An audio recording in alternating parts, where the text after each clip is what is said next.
The Franklin County Cookbook presents Cooking with Jerry.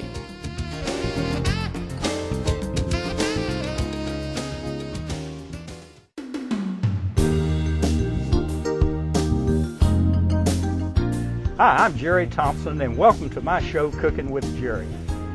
Today I'm going to show you how to cook an old-fashioned oyster stew. I'm standing here in East Point, Florida, right behind Island View Seafood, one of the many retail establishments that sells fresh seafood out of the Apalachicola Bay. And behind me is the Apalachicola Bay, home of the famous oyster. The first thing we need to do to cook our seafood is learn how to select it. And we're going to go inside now, and I'm going to introduce you to Mike Millender, owner of Island View Seafood, and he's going to show us how to select a good oyster.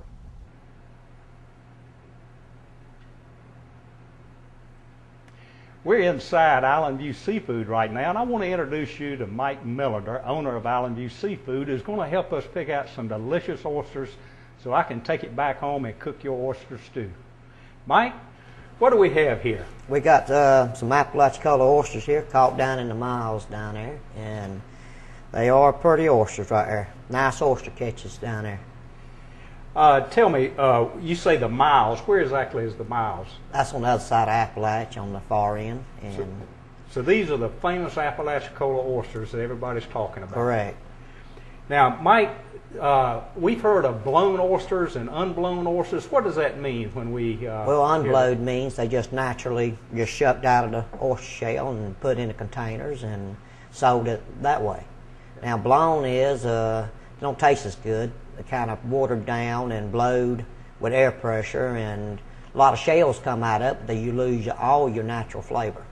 So what you're going to give me is natural a flavor, natural flavor unblowed oyster, just like it came out of the shell. Well, let's open one and see what it looks like. Show us how you open an oyster. Well, you find this hinge right here where the end is, and you try to get in him there. If you can't get him in there, then you have to beat a hole in there to get in there to him.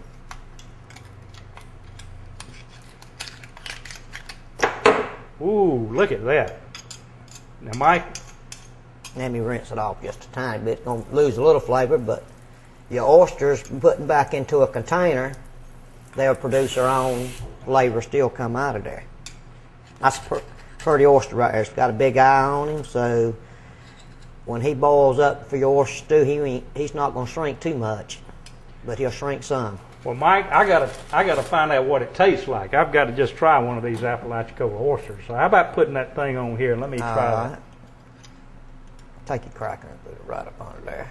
There you go. Woo! It covers the whole cracker. Look at there. Put a little sauce on it. Let's see. Man, is that good. Everybody ought to try one of these. Let's open some for the oyster stew. Okay.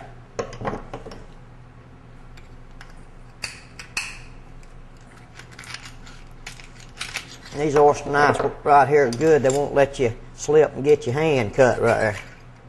But most of your shucking professional, they do it with machines nowadays.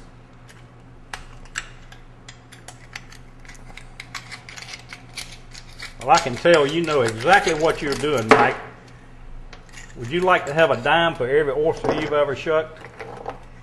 I'd be rich a little bit, especially a dime for every one I've caught now. Now, when do these oysters come in? They caught them yesterday. Yesterday. All right. Look at how big that one there is. You can take 2 crackers to eat that one.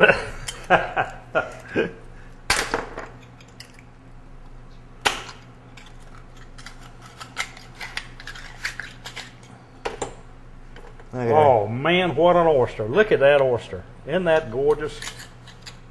It won't take too many of them to make a pint. It sure won't.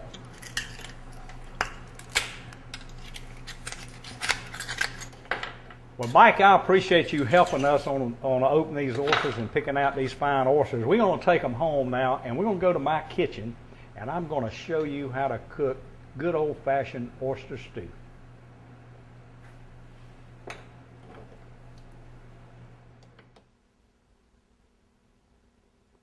Well, we have our oysters here, and we brought them across the bay. I'm in my home, in my kitchen, on St. George Island, which is right on the other side of the bay from where we were just a few minutes ago. And we're standing here in St. George Island Plantation, right near the cut, Bob Site's cut. And we're going to prepare an oyster stew.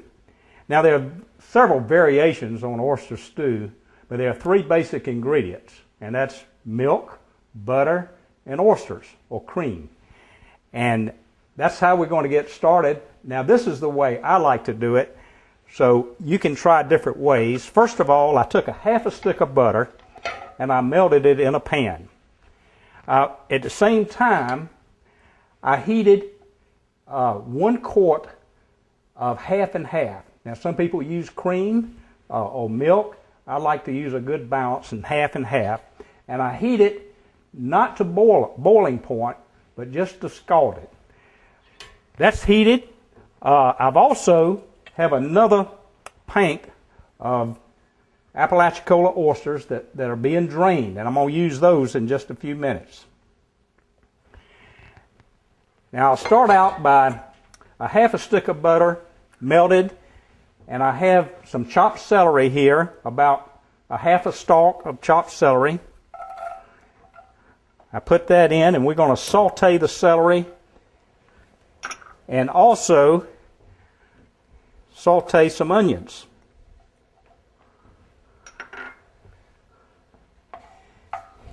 And as we do that, I'm going to switch pans here because to save time, I already have some already done.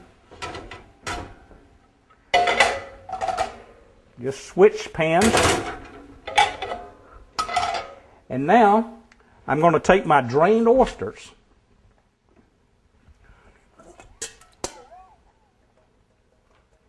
and put them in the pan, like so.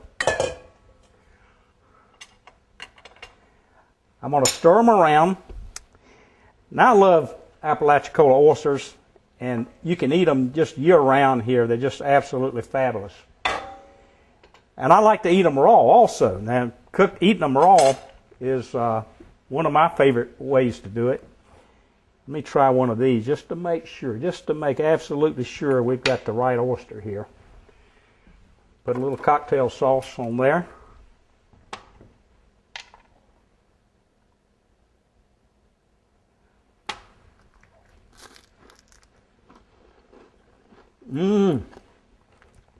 They're perfect. They're just absolutely perfect. I wish everybody could eat one of those, but some people can't. If they have a liver problem or diabetes, the oysters have to be cooked, and this is a good way to for people that have any kind of health problems to be able to eat this good Apalachicola oyster, and that's in a cooked stew. And what I'm going to do, I'm stirring these around, and I'm bringing them up to just a curling point. I want them to curl because they're going to cook a little bit more when I put them into the half and half. As you can see, they're just about ready. It doesn't take long. At the same time, I'm going to take the other stick of butter and I'm going to melt that in my half and half. I like plenty of butter.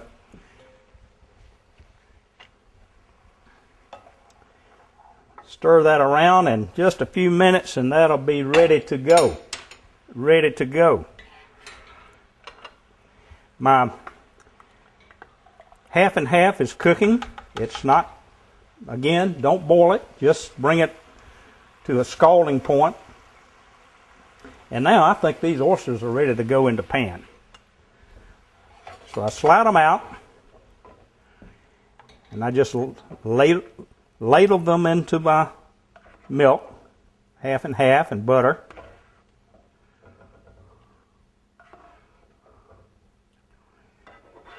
Like so. I'm going to get all that butter and juices in there, like this. Stir that around. Now I used unsalted butter in this recipe. And so I'm going to have to add some salt. If you use salted butter, you need to be a little careful. I'm going to add a little salt.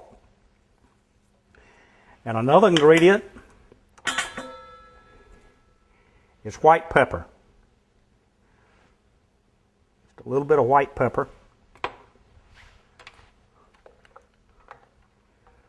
We're going to cook that just a little bit more. And you can balance this recipe by adding other things, but this is the way I like to cook it. And I think that's just about ready, so let's just try it.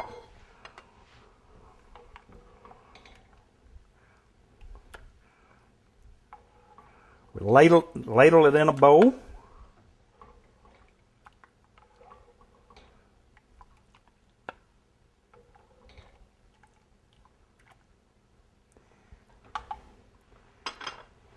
And I like to add, some people like to add oyster crackers. I like to put a little shot of Tabasco in there. You can also put that in the broth as you cook. That's a couple of shots. One little shot won't hurt. A little paprika.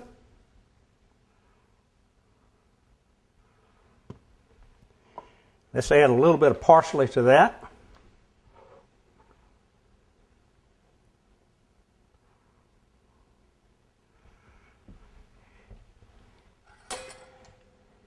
And a few oyster crackers.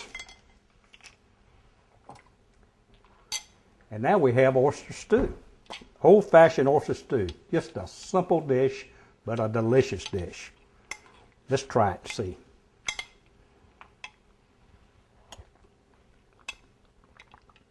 see. That's good. That is real good. A lot of good buttery taste. That is wonderful.